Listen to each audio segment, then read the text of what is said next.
Early in his conversation with Polonius, Hamlet makes several rather rude sexual references to Ophelia.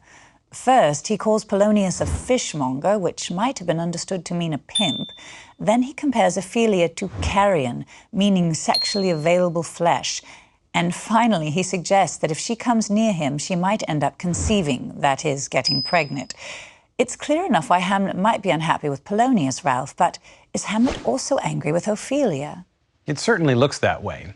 The critic A.C. Bradley argues that Hamlet must have had suspicions about Ophelia even earlier, when he paid that unannounced visit to her bedroom, the visit which Ophelia tells us about in Act 2, Scene 1. According to Bradley, Hamlet only pretended to be crazed with love for her. The real reason for his visit was to convince Polonius, and through him Claudius, that he's gone mad from love. But Hamlet would have only been willing to use Ophelia in this way, and potentially emotionally hurt her, if he had already had doubts about her sincerity. John Dover Wilson, another of our early 20th century experts on Hamlet, was convinced he had uncovered the reason for Hamlet's attitude toward Ophelia.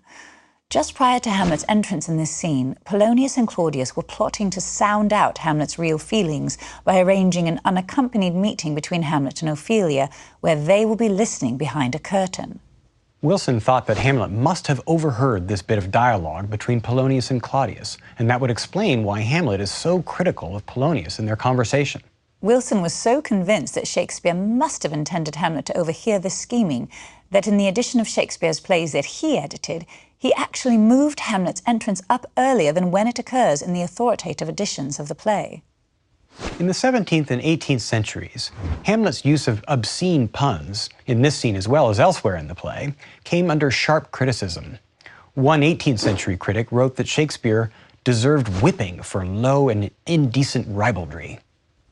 And the French philosopher Voltaire described this play as a vulgar and barbarous drama, which would not be tolerated by the vilest population of France, though he admitted that there were some sublime passages worthy of the greatest genius. In fact, for many early readers, Hamlet's language and his cruelty towards Ophelia made him seem unworthy of being considered a real hero.